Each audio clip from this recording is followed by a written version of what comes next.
I hope I am sufficiently audible. Shall we start?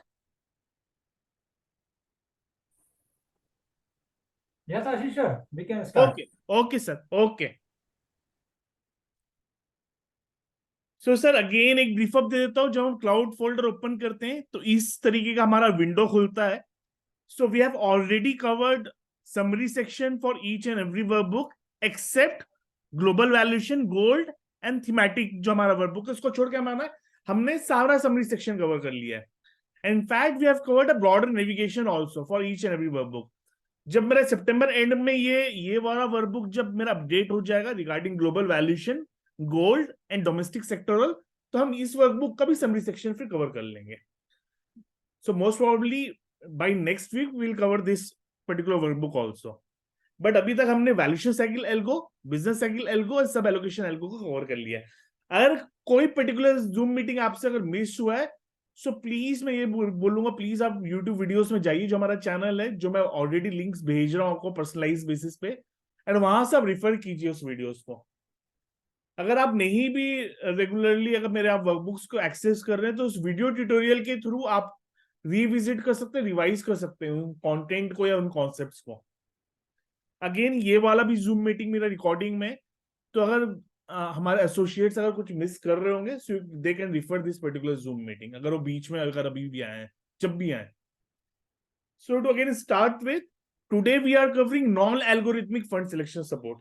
अब मैं sir इसमें specifically मैंने वर्ड ऐड कर दिया नॉन एल्गोरिथमिक. अब मैंने ये वर्ड ऐड क्यों किया नॉन एल्गोरिथमिक?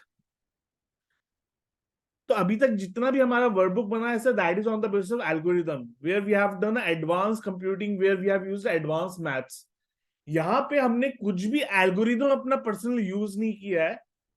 हमने डिफरेंट पेड सोर्सेज से, जो मैंने आप लोगों को ऑलरेडी व्हाट्सएप में बता चुका है, हमने डिफरेंट पेड सोर्सेज से रेशियोज को लिया है एंड उस रेशियोज को एनालाइज किया है. और उन रेशियोज को एनालाइज करने के बाद में हमने फंड को बाई, सेल और होल्ड के बेसिस पे कैटेगराइज कर दिया है. तो without any wasting any time मैं डायरेक्टली आज के इस वर्कशीट में चले जाता हूं. सो फॉर एन एग्जाम्पल, मेरा algo on a broader category selection बोलता है, अगर आप 15 सितंबर का देखेंगे तो ब्रॉडर कैटेगरी सिलेक्शन में बोलता है कि 70% बैफ रखना है और 30% फ्लेक्सी कैप रखना है. अगर कोई 100 रुपए लेके आके दे रहा है एंड ये उस इन्वेस्टर के लिए जिसको हम इक्विटी कैटेगरी में बैठाना है, बट हमारा ये जिम्मेदारी है, हमारी ये हैंड होल्डिंग करनी है इन्वेस्टर की, कि हमको डिसाइड करना है कि उस इन्वेस्टर को हमको एग्रेसिव में कितना रखना है, मॉडरेट में कितना रखना है, कंजर्वेटिव में कितना रखना है, depending upon the valuation cycle, depending upon the market face. तो आज उसका जो रिजल्ट आ रहा है वो ये आ रहा है कि 70% बैफ में रखना है एंड 30% हमें फ्लेक्सी कैप में रखना है. तो यहां तक मेरा एल्गोरिदम फिट था सर, यहां तक मेरा फोर्टे था. अब मैं अगेन इसमें एक डिस्क्लोजर डिस्क्लेमर देना चाहूंगा कि ये वाला जो सर्विस है, फंड सिलेक्शन सपोर्ट का जो सर्विस है, that is like additional hand holding service. यहाँ पे मेरा कोई भी फोर्टे नहीं है. ये हैंड होल्डिंग सर्विस मैं इसलिए प्रोवाइड कर रहा हूँ सर कि अगर आपको इन फ्यूचर या कभी एट प्रेजेंट अगर आपको कभी सेकेंड ओपिनियन सीख करना है, so you can refer this particular file that is non algorithmic fund selection support, and आप यहां से एक सेकेंड ओपिनियन ले सकते हैं. तो आप अपना फंड रिसर्च तो कीजिए कीजिए, आप अपने सेकेंड ओपिनियन के लिए इस पर्टिकुलर फोल्डर या फाइल को यूज कर सकते हैं. सेकेंडली मेरा जो पर्पस था ना सर, ये आपके साथ ये शेयर करने का ये था कि मैं ऑलरेडी आपके रिसर्च प्रोसेस को एक्सेलरेट कर रहा हूं by providing category selection framework and सब कैटेगरी सिलेक्शन फ्रेमवर्क प्रोवाइड करके. अब मैं चाहता था आपका मैं फर्दर इंप्लीमेंटेशन प्रोसेस भी फास्टन अप कर दूं, एक्सेलरेट कर दूं, अगर मैं आपको फंड सिलेक्शन को लेके अगर मैं एक सेकंड ओपिनियन, एक हैंड होल्डिंग दे सकता हूं तो. सो अगेन सर इसको एंड करना चाहूंगा बोल के, this is not our primary expertise, this is not our forte area, this is just a second opinion and additional hand holding service. So अब जैसे मैंने स्टार्ट कर देता हूँ इसको, मेरा इंप्लीमेंटेशन मुझे कैसे करना है, तो मैंने बोल दिया कि मॉडरेट इन्वेस्टर जिसको मुझे इक्विटी कैटेगरी में ही रखना है, उसका मुझे अगर 70% अगर मुझे बैलेंस एडवांटेज फंड या मल्टी एसेट लोकेशन फंड में रखना है और 30% मुझे फ्लेक्सी कैप में रखना है, और अगर आपको सेकंड ओपिनियन लेना है कि मुझे बैफ में कौन सा चूज करना है, तो आप कुछ नहीं करेंगे, आप पहले कैटेगरी में आ जाएंगे. मैंने यहाँ सारी कैटेगरी से प्रोवाइड करके रखी है, from debt to equity to hybrid, और डेट के अंदर भी सब कैटेगरी, इक्विटी अंदर की भी सब कैटेगरी, और हाइब्रिड के अंदर की भी सब कैटेगरी.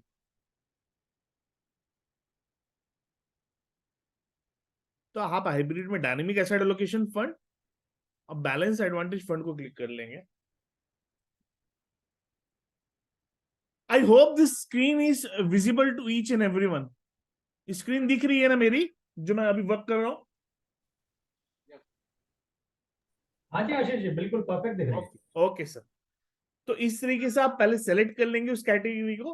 अब आप इसमें देख सकते हैं, अभी मैंने 22 से होल्ड डाला है सर, बट बिकॉज कंप्लायंस का इश्यू ना है इन फ्यूचर, क्योंकि मेरा डेटा नहीं है, तो कंप्लायंस का इश्यू ना है करके मैं इसको नेक्स्ट जो मेरा अपडेट होगा ये, हर ये मेरा ये जितने भी एल्गो वर्कबुक्स है वो मेरे फोर्टनाइटली या मंथली अपडेट होते हैं, या कभी वीकली भी हो सकता है अगर ज्यादा बड़े चेंजेस है तो। बट मेरे ये जितने भी एल्गोस रहेंगे, ये जितने भी मेरे ये रहेंगे, ये नॉन एल्गोरिथमिक जो मेरा फंड सिलेक्शन सपोर्ट रहेगा, ये मेरा क्वार्टरली अपडेट होगा। क्योंकि सर फंड सिलेक्शन का वैसे भी रेगुलर ना ये रिव्यू होगा नहीं, तो most of the time 95% of the fund का आपको ना एक्शन बाई सेल या होल्ड सेम ही मिलेगा साल भर में। 5% फंड ही इधर से उधर होंगे। सो इसलिए इसको मंथली करने का मतलब भी नहीं है, बट मैं इसको आपको क्वार्टरली आपको प्रोवाइड करता रहूंगा। एंड 95% ऑफ द आपका एक्शन सेम ही मिलेंगे सर, कोई ज्यादा चेंजेस नहीं मिलेंगे। बट यस, अभी बाई सेल होल्ड के हट के ना सर, अगेन हम इसको कलरिंग कोड में ले आएंगे। बाई का मतलब हो जाएगा ग्रीन, होल्ड का मतलब हो जाएगा येलो, और सेल का मतलब हो जाएगा रेड। तो एक तरीके से आप जब मेरा एल्गोरिथमिक वाला कैटेगरी सिलेक्शन यूज करेंगे तो उसके थ्रू आप इंप्लीमेंटेशन यहां से कर सकते हैं।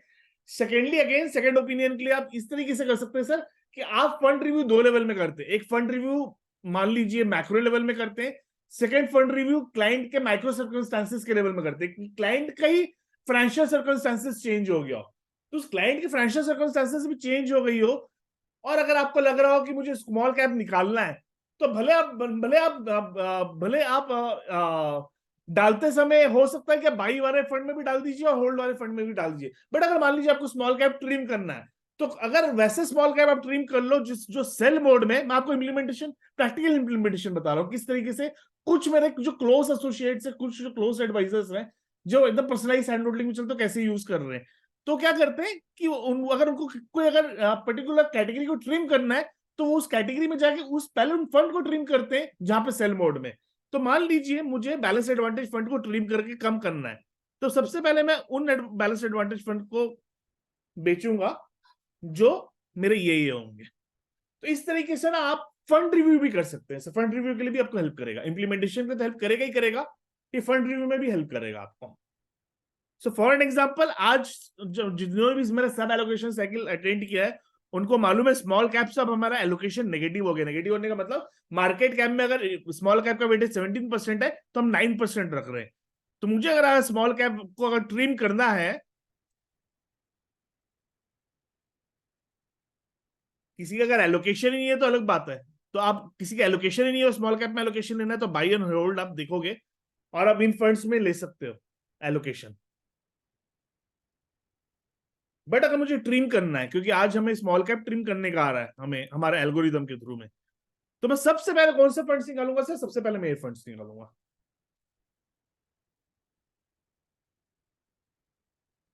सो this is how you can use for to implementation purpose.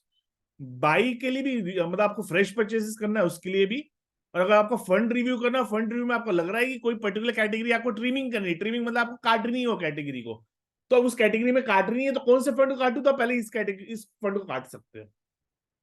मतलब इस तरीके से आप प्रायोरिटी सेट कर सकते हैं।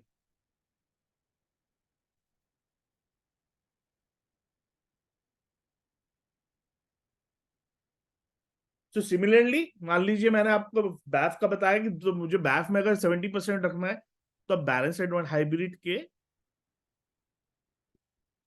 Balance advantage fund and dynamic asset location fund में आ जाएंगे। एंड यहाँ पे आप सेल वाला हटा देंगे एंड बाई एंड होल्ड में जो रहेगा बस ये फंड्स आप कर सकते हैं। बैलेंस एडवांटेज फंड का आपका 70% एलोकेशन इन फंड्स में जा सकता है।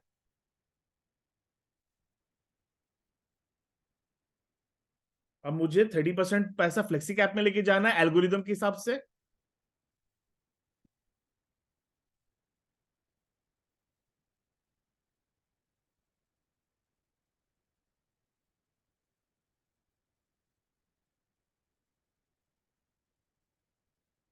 तो आपको ये पूरी लिस्ट मिल गई है।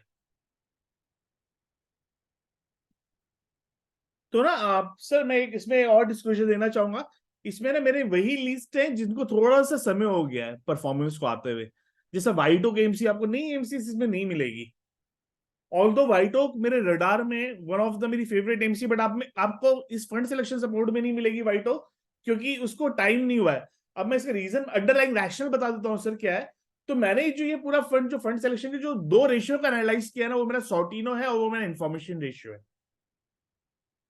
तो सॉर्टिनो रेशियो क्या होता है sir? Sortino ratio Sharpe ratio का और थोड़ा एडवांस वर्जन है। शार्पे रेशियो में क्या होता था, हम टोटल वोलेटिलिटी को लेते थे फंड का रिस्क एडजस्टेड परफॉर्मेंस चेक करने के लिए। तो शार्पे रेशियो में टोटल वोलेटिलिटी आता था, सॉर्टिनो रेशियो में बस डाउनसाइड डिवीजन आता है। तो ये थोड़ा सा और एडवांस हो गया है कि फंड मैनेजर डाउनसाइड मार्केट में कैसा बिहेव कर रहा है।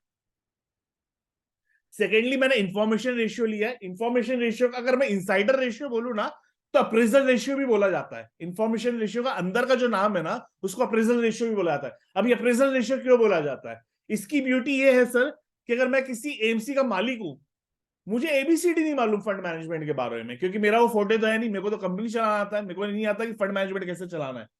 अगर मुझे बैठ के सीआईओ या उसकी इक्विटी की रिसर्च टीम की या फंड मैनेजर का मुझे अप्रेजल करना है, तो बस ना बिना कुछ सोचे समझे बस एक ही रेशियो देखूंगा, वो है इंफॉर्मेशन रेशियो। और इंफॉर्मेशन रेशियो मेरे को ये बता देगा कि मेरा फंड मैनेजर जो आउट परफॉर्म कर रहा है बेंचमार्क को, वो लक के कारण कर रहा है कि वो अपनी स्टॉक पिकिंग एबिलिटी के कारण कर रहा है। सो अगेन मैं रिपीट कर रहा हूं, जो भी अगर पहली बात तो मैं उसको अप्रेजल तभी अच्छा करूंगा जब वो आउट परफॉर्म करे, राइट। अगर वो आउट परफॉर्म कर रहा है तो इंफॉर्मेशन रेशियो में बताता है कि that is because of a luck, और that is because of a security selection की उसकी जो कैपेबिलिटी है, उसके प्रोसेस क्या है, उसके सिस्टम्स है, उसके सिस्टम्स के कारण आ रहा है वो रिजल्ट कि उसके लक के कारण आ रहा है वो रिजल्ट। सो ये मुझे इंफॉर्मेशन रेशियो बताता है। So higher the information ratio, better the fund performance is coming through a stock selection ability. Lower the information ratio, lower the information ratio बोलने का मतलब जीरो से अगर नीचे है तो फंड का जो आउट परफॉर्मेंस है ना सर, ऐसा हो सकता है एबीसीडी फंड है, ठीक है, मैं आपको बहुत अच्छे से समझाता हूं। पहली बात तो इन्वेस्टर तो बस परफॉर्मेंस देखता है, तो हमने over the period of time देखा कि हमको परफॉर्मेंस नहीं देखना है, हमको रिस्क एडजस्टेड परफॉर्मेंस देखना है फंड सिलेक्शन के समय भी। तो हमने रिस्क एडजस्टेड परफॉर्मेंस देखना चालू हुआ। अब रिस्क एडजस्टेड परफॉर्मेंस में जब हम एमफी की तैयारी करते हैं तो हमको डिफरेंट टाइप के रेशियो मिलते हैं, ट्रेनर, जेंसन, शार्पे। इसको हमने खारिज कर दिया, इसको हमने नल एंड वॉइड कर दिया, बोले ये काम का नहीं, इससे ज्यादा बेटर है आप सॉर्टिनो देखो। तो हमने सॉर्टिनो को रिस्क एडजस्ट परफॉर्मेंस के लिए देखा, रिस्क एडजस्टेड परफॉर्मेंस के लिए देखा, जो कि डाउनसाइड डेविएशन कैप्चर करता है। अब मेरे एबीसीडी फंड है, मेरा एबीसीडी फंड में रिस्क एडजस्टेड परफॉर्मेंस है, मेरा आउट परफॉर्मेंस आ रहा है, ठीक है, मेरे सॉर्टिनो रेशियो ठीक ठाक है। अब सॉर्टिनो रेशियो के ऊपर इंफॉर्मेशन रेशियो में को ये बताएगा कि अब ये सॉर्टिनो रेशियो जो निकला है, मतलब फंड मैनेजर आउट परफॉर्म किया है on the basis of risk, कि ठीक है इसने अपने रिस्क को भी एडजस्ट किया है और फंड को भी आउट परफॉर्म किया है। बट अब इसमें जो रिस्क को एडजस्ट किया, ये इसके लक के कारण हुआ है कि इसकी स्टॉक पिकिंग एबिलिटी के कारण हुआ है कि इसका सिस्टम एंड प्रोसेस इतना अच्छा है उसके कारण हुआ है। तो इस तरीके से दो रेशियो कॉम्बिनेशन है सर। अगेन ये सॉर्टिनो इंफॉर्मेशन रेशियो पब्लिकली तो मिलता नहीं है, पब्लिकली मेरे ख्याल से बस फैक्टशीट में सॉर्टिनो रेशियो मिलता है, इंफॉर्मेशन रेशियो तो मेरे ख्याल से वहां पे भी नहीं मिलता है। तो हमने ये दो रेशियो उठाया इक्विटी फंड्स के लिए, मतलब ब्रॉडर इक्विटी कैटेगरी के लिए। डेट कैटेगरी के लिए हमने क्रेडिट क्वालिटी को स्टडी किया और रोलिंग रिटर्न कंसिस्टेंसी देखी है। तो सब ने अब ये तो सीख लिया है कि पहले हम ट्रेलिंग रिटर्न देखते थे, ट्रेलिंग रिटर्न की जगह हमें रोलिंग रिटर्न देखना है। तो डेट फंड के लिए मैंने रोलिंग रिटर्न को उठाया और क्रेडिट क्वालिटी को स्टडी किया, सिंपल यही दो चीज उठाया। इससे बहुत से फंड्स फिल्टर हो गए। तो जो एवरेज के आसपास है, एवरेज से ऊपर नीचे, वो आपके होल्ड में आ गए। जो एवरेज से सिग्निफिकेंटली एंटर है वो सेल में आ गए, जो एवरेज से ऊपर है वो बाई में आ गए। तो इस तरीके से फिल्टर हुआ है। But again sir by side hold में खत्म करने वाला हूं नेक्स्ट से, हम कलर कोडिंग में आ जाएंगे इसमें, ताकि मेरे ऊपर कोई कंप्लायंस है, कोई थर्ड, मैं तो जस्ट आप लोगों को वर्बली बता रहा हूँ, कहीं मैं लिखित में भी नहीं दे रहा हूँ कि मैं इंफॉर्मेशन रेशियो कर रहा हूँ, क्योंकि ये सब ना कुछ डेडिकेटेड इकरा एनालिटिक्स में नाम जो लिया था आप लोगों से स्पेसिफिक, कुछ डेडिकेटेड लोग ही ये लेते हैं और वो पेड वर्जन में देते हैं। तो मैं चाहता नहीं कि मैं उस कंप्लायंस में और इन फ्यूचर कुछ हो, तो हमने इसको कलर कोडिंग कर लेंगे इसकी आगे जाके। सो अगेन सर ये इस तरीके से आप इम्प्लीमेंटेशन कर सकते हैं। सो अगर आज मैं बोल रहा हूं कि लॉन्ग ड्यूरेशन फंड में मुझे 30% रखना है और शॉर्ट ड्यूरेशन फंड में मुझे 70% रखना है, तो भी आप कर सकते हैं। सो फॉर एग्जाम्पल मैं डेट की कैटेगरी में आ जाता हूँ। डेट में मान लीजिए मुझे बैंकिंग, पीएसयू और कॉर्पोरेट बॉन्ड के थ्रू मुझे मिड ड्यूरेशन फंड्स के फंड स्टडी करनी है। तो इस तरीके से आपको दोनों कैटेगरी के मिल जाएंगे, कॉर्पोरेट बॉन्ड भी मिल जाएगा, बैंकिंग पीएसयू मिल जाएगा। अगर आपको सबसे पहले देखना भी है कि सेल के कौन से फंड है, तो बस मैं सेल क्लिक कर दूंगा। तो आपको मिल जाएगा एटलीस्ट, कुछ भी हो मेरा पैसा यहां तो नहीं जाना चाहिए। अगर ये आप लोगों के पर्सनल रिसर्च में आ रहा है और अगर डिविएशन मिल रहा है मेरे और आपके रिसर्च में, तो अगेन ये आपके लिए एक रेड फ्लैग हो सकता है। तो आप वहां पे एक सेकंड ओपिनियन सीख कर सकते हो कि मैं करूं कि नहीं करूं ये फंड, अगर ये सेल में आ रहा है तो ये पर्टिकुलर फंड है मेरे bank and PSU corporate bond में, जो कि शायद नहीं जाना चाहिए पैसा। अगर आप लेके जा भी रहे हैं पैसा कॉर्पोरेट बॉन्ड में, बिकॉज आज मैं ड्यूरेशन कॉल लेना आपको बोल रहा हूँ, तो आपको लेना चाहिए, चाहे कॉर्पोरेट बॉन्ड के थ्रू लीजिए, चाहे बैंक एंड पीएसयू के थ्रू लीजिए। मैं तो इनफैक्ट लॉन्ग ड्यूरेशन कॉल लेने बोल रहा हूँ। तो ये मेरे जून का फाइल अपडेटेड है, तो ना आप लोगों को लॉन्ग ड्यूरेशन का ना इसमें सेल मिलेगा, बट अदरवाइज अब लॉन्ग ड्यूरेशन हमारा वापस एक्टिवेट हो गया। जून में एक्टिवेट नहीं था लॉन्ग ड्यूरेशन, हमारा लॉन्ग ड्यूरेशन वापस एक्टिवेट हो गया है। तो आपको ये दोनों सेल मिल रहे हैं, बट ये दोनों बाई हो जाएंगे मेरे सितंबर एंडिंग वाले फाइल में, सितंबर। तो अगर लॉन्ग ड्यूरेशन आज जैसे मैं बोल रहा हूँ, आप जाइए 100 रुपए में लेके जाइए, तो 30 रुपए एकदम ये दोनों फंड में लेके जा सकते हो सर। 15 रुपए ICICI के लॉन्ग टर्म बॉन्ड फंड में, 15 रुपए निपॉन का इंडियन निवेश लक्ष्य फंड में। लेकिन ध्यान रखिएगा जब 50% होगा तो वहां पे 25-25 रुपए भी कीजिएगा उसको। मेरे को रेशियो फॉलो करना है, या अगर आप मेरा particular ratio specific action follow नहीं कर रहे तो हम सब मिनिमलिस्टिक एक्शन जोन जो मैंने समरी सेक्शन में देके रखा है उसको फॉलो करना। बट फंड्स जो जाएंगे आपके यही जाएंगे लॉन्ग ड्यूरेशन में। तो इस तरीके से हमने डेट कि हर कैटेगरी इवन मतलब अगर आप बोलेंगे फ्लोटर कैटेगरी, तो फ्लोटर मतलब हर कैटेगरी को लेकर रखा हुआ है सर। हर कैटेगरी बाई सेल होल्ड है। तो अगर मुझे फ्लोटर कैटेगरी की बस बाई करनी है, जो फ्लोटर कैटेगरी क्या हो गया, मेरा एकदम शॉर्ट ड्यूरेशन का फंड हो गया। जब मेरा 100% बोलेगा ना कि मुझे अब शॉर्ट टर्म डेट फंड में आ जाना, तब मैं फ्लोटर कैटेगरी में आ जाऊंगा, मोटा मोटा मैं लिक्विड फंड में आ जाऊंगा, ओवरनाइट फंड में आ जाऊंगा, अल्ट्रा शॉर्ट टर्म फंड में आ जाऊंगा। तब मैं कहीं पे भी लो मीडियम मॉडिफाइड ड्यूरेशन या हाई मॉडिफाइड ड्यूरेशन वाले फंड नहीं रखूंगा। तो इस तरीके से बस बाई भी देख सकते हैं कि मुझे बाई कौन सा करना है, फ्लोटिंग कैटेगरी में करना है। तो आज भी फ्लोटिंग रेट कोई बुरा नहीं है सर, आज भी फ्लोटिंग रेट के जो वाईटीएम है मोटा मोटा 7 के आसपास है। तो अब ये फंड फ्लोटिंग रेट में एकदम कंसिडर कर सकते हैं। इनफैक्ट इक्विटी में सर अपन दोनों के ना, इक्विटी में मैं ये एक बड़ी चीज बोलना चाहूंगा, इक्विटी में हम दोनों के ना चीजें डिफर कर सकती है। बट मैं एक चीज बोलना चाहूंगा सर, डेट में मत डिफर कीजिएगा मेरे ओपिनियन से। डेट में कोशिश कीजिएगा जितना स्टिक हो सके इससे स्टिक हो जाए, क्योंकि डेट का मैं थोड़ा सा ज्यादा श्योर हूं कि डेट में देख रहा हूं थोड़ा ज्यादा कीनली देख रहा हूं, क्योंकि डेट इक्विटी तो रिकवर हो जाता है, डेट में अगर हम फंस जाते हैं तो गंदा फंस जाते हैं। तो डेट में तो एटलीस्ट बाई फंड में तो सर प्रीफरेंस और वेटेज दीजिएगा कुछ भी हो जाए। तो ये हमारे फ्लोटिंग रेट के हैं। अगर आपको बाई करना मतलब आपको प्रायोरिटी देनी तो आपको इन कैटेगरी में इन फंड्स को देनी है प्रायोरिटी। सबसे अच्छी बात ये है सर, मेरा भले ही नॉन एल्गो मेरा ये वाला जो फंड सिलेक्शन सपोर्ट है वो नॉन एल्गोरिथमिक है, मतलब इसमें कोई भी एल्गोरिदम नहीं है। बट एक चीज आपको इसमें अच्छी मिल रही है कि इंडिपेंडेंट और अनबाइज्ड है। जो हमको एएमसी से व्यू मिलते हैं बिकॉज ऑफ कि उनको कोई पर्टिकुलर फंड प्रमोट करना रहता है, तो बायसनेस और वो इंडिपेंडेंस खत्म हो जाती है। तो आपको यहाँ पे वो एक क्वालिटी मिल रही है, एट्रीब्यूट मिल रही है कि इंडिपेंडेंट और अनबाइज्ड है सर ये चीज।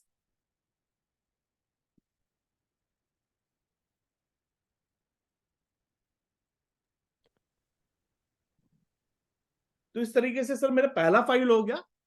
अब मेरा जो मॉडलिंग है वो दो कैटेगरी बहुत फ्यूचर में प्रोमिनेंट होने वाली है। मेरे जो एक मॉडलिंग में जो आता है मॉडरेट इन्वेस्टर को लेके, जहां पे मुझे इक्विटी कैटेगरी में बैठाना है। बट इक्विटी कैटेगरी में दो बड़े कैटेगरी जो आते हैं वो आते हैं ईएसएफ और बैफ, कि मुझे बैफ कब करना है, कितना करना है, ईएसएफ कब करना है, कितना करना है, और मुझे कब निकालना है।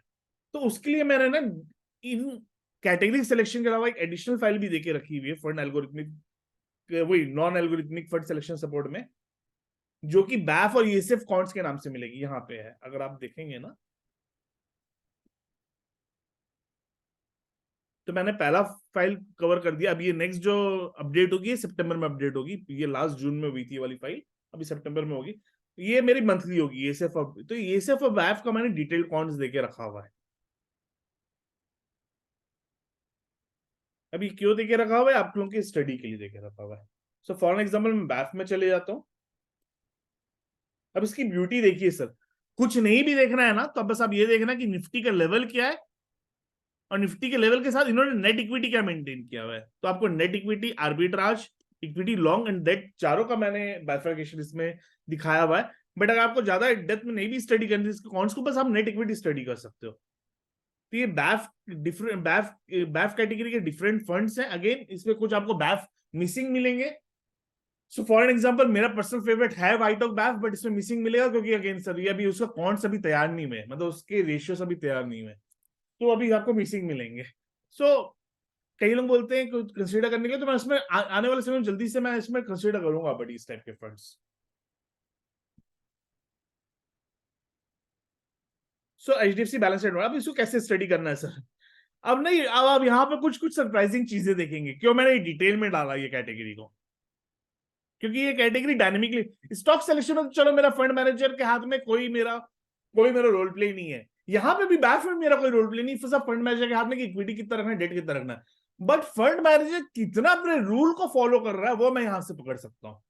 So for example again HDFC BAIF, कुछ लोग जो मुझसे पर्सनली बात किए थे कि सर बैफ में लेना, एचडीएफसी में ले क्या, तो मैंने उनको हाँ बोला है, बट तभी भी कुछ चीजें देखने लायक है। So for an example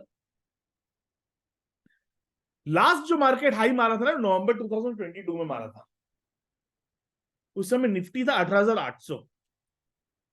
HDFC BAIF ने उस समय जो इक्विटी रखा था ना वो 65% रखा था।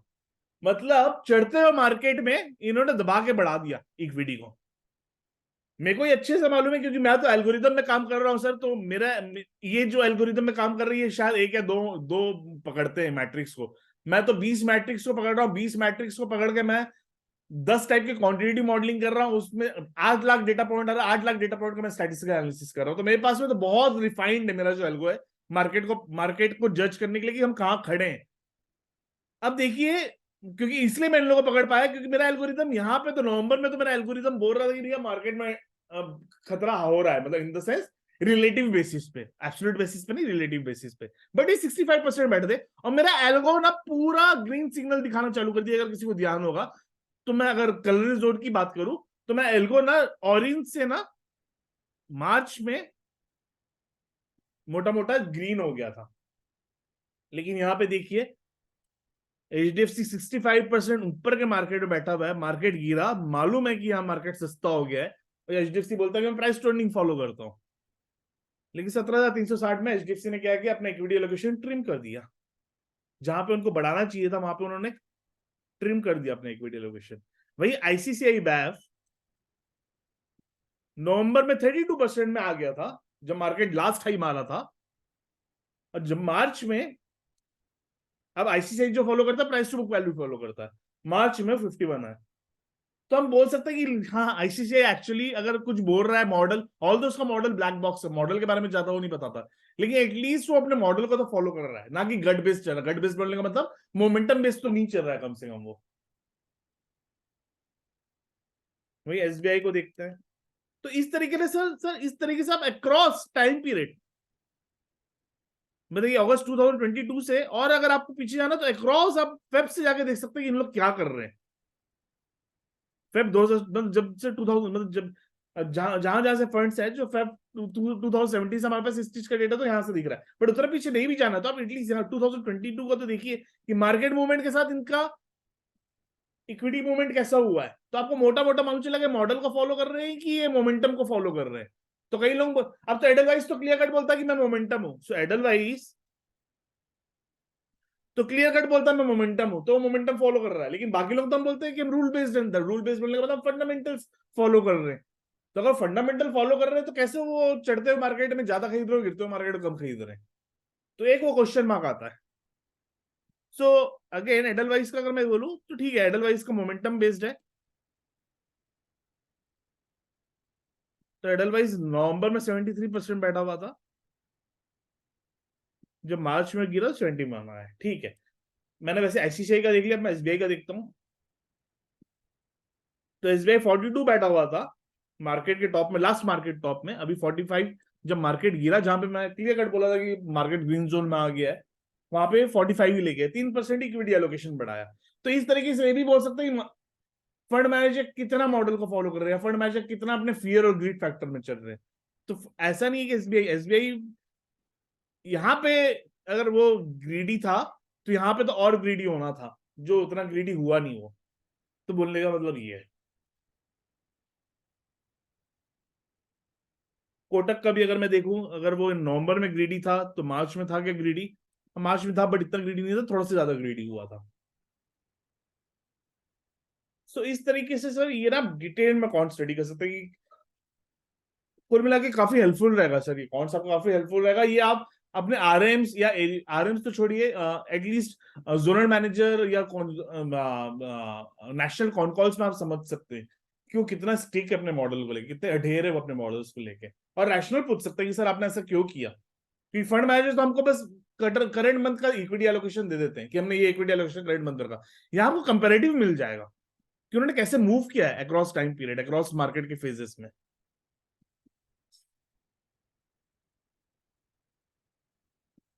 जैसे मैं निपॉन को देखूं तो निपॉन ने क्या किया है, निपॉन नवंबर में 63% बैठा हुआ था। ओके, सो मार्केट में निपॉन जब मार्केट 18,000 के लेवल में था अक्टूबर में, तो निफ्टी में ये 53% बैठा था। जब नवंबर में चले गया तो 62 हो गया। मतलब निपॉन तो मतलब निपॉन का भी ठीक है मॉडल है, मैं निपॉन के मॉडल देखा हूं, लेकिन निपॉन ने क्या किया यहाँ पे, निपॉन मोमेंटम में चले गया। निपॉन 53 साल अक्टूबर में बैठा, नवंबर में 63 चले गया वही। लेकिन मार्च में क्या किया निपॉन ने, ओह शिट, अब निपॉन ने मार्च में क्या किया देखिए, पोजीशन कट पूरी। क्वेश्चन कट कर दी अपनी। मतलब अक्टूबर में तो ठीक है 18,000 के लेवल में बुलिश हो रहा था, यहाँ पे सुपर बुलिश हो गया। अब मार्च में जब मार्केट गिरा, जहां एक्चुअली में बुलिश होना था, तो यहाँ पोजीशन कट कर दिया उसने। सो अब अभी क्या किया इसने, ओ शिट, तो जुलाई का जो लेवल था, जुलाई में जो लास्ट जो टॉप मार्केट हाई मारा था 19,800 का, वहां पे 62% रखा था। ओ शिट, 19,200 में। तो मैं सर, अगर किसी को ध्यान होगा, मैं जब सितंबर का अपडेट किया तो मैंने ये बोला 28 जुलाई का जो मार्केट था, जब मार्केट हाई जा रहा था, और अभी का जो मार्केट, अगस्त का जो मार्केट है, वो ज्यादा अट्रैक्टिव है। अगस्त का मार्केट ऑल दो उससे ज्यादा है निफ्टी, बट ज्यादा अट्रैक्टिव है 19,000 उसके लेवल के मार्केट से। बट इन्होंने ट्रिम कर दिया है, 15% से। हाँ इन्होंने कुल मिला के 19,100 में 49 रखा, 19,800 में 62 रखा, और आज 48 कर दिया। बट अभी का मार्केट ज्यादा अट्रैक्टिव है। फिर मुझसे अगर दो ही रैशनल पूछेगा, दो ही रैशनल बताता हूँ। 825 का 825 का ईपीएस 875 हो गया है। प्राइस टू बुक वैल्यू 4.7 से 4.2 हो गया है। यही दो बहुत बड़ा फैक्टर चेंज हो गया है। तो इस तरीके से सर जज एकदम क्वेश्चंस पूछ सकते हैं आप एमसी से। आशीष जी, ये जो डेटा है हाँ, वो एंड ऑफ अगस्त है, तो एंड ऑफ अगस्त का डेटा एंड ऑफ अगस्त का डेटा है सर। इसी एंड ऑफ ओके। निफ्टी है, एंड ऑफ अगस्त की निफ्टी है ये एंड ऑफ और ये जुलाई की निफ्टी है। ओके, और ये जो परसेंटेज इक्विटी लॉन्ग है वो as per the fact sheet जो एंड ऑफ उस मंथ, एंड ऑफ हर चीज एंड ऑफ मंथ है सर, हर चीज एंड ऑफ मंथ है। हाँ, तो ये तो for example if I want to read because they reshuffle hmm, as per the last thing, मतलब for example Nifty closing end of July was 19754, right. तो अगस्त में कितना उनका था लोकेशन? हाँ, जुलाई में कितना था, जुलाई एंड में कितना था, जुलाई एंड में 62 था, और अगस्त एंड में इन्होंने 48 कर दिया। अगर आप मेरा एल्गो स्टडी करेंगे तो जुलाई एंड में जो मेरा इक्विटी एलोकेशन था, और अगस्त एंड का जो इक्विटी एलोकेशन था, वो बढ़ चुका था। अगस्त एंड में अगर आप मेरा कंजर्वेटिव ही लेंगे, अगर किसी को ध्यान है, क्योंकि क्वेश्चनिंग आ गई थी मेरे कंजर्वेटिव एलोकेशन को लेके कि सर ऐसा कैसे कर रहे हो आप, तो जुलाई में मैं 30% बैठा हुआ था कंजर्वेटिव में लेके, और अगस्त में मेरा 45 हो गया था, अगर किसी को ध्यान होगा। और सितंबर अगेन मिड में मेरा वो 35 हो गया है। तो आप ये इस डेटा तरीके आपको से, कहाँ से आता है, कितना आर्बिट्रेज है, कितना नेट इक्विटी है? सर ये नेट इक्विटी आता है ना सर, ये आता है।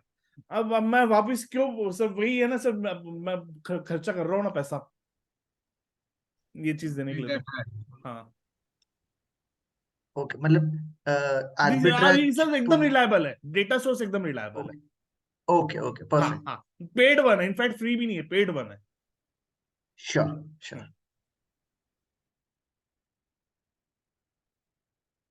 सो अगर फिर मैं एंड करना चाहूंगा सर, वैसी बैफ का भी दिया है मैंने, ईएसएफ का भी दिया है।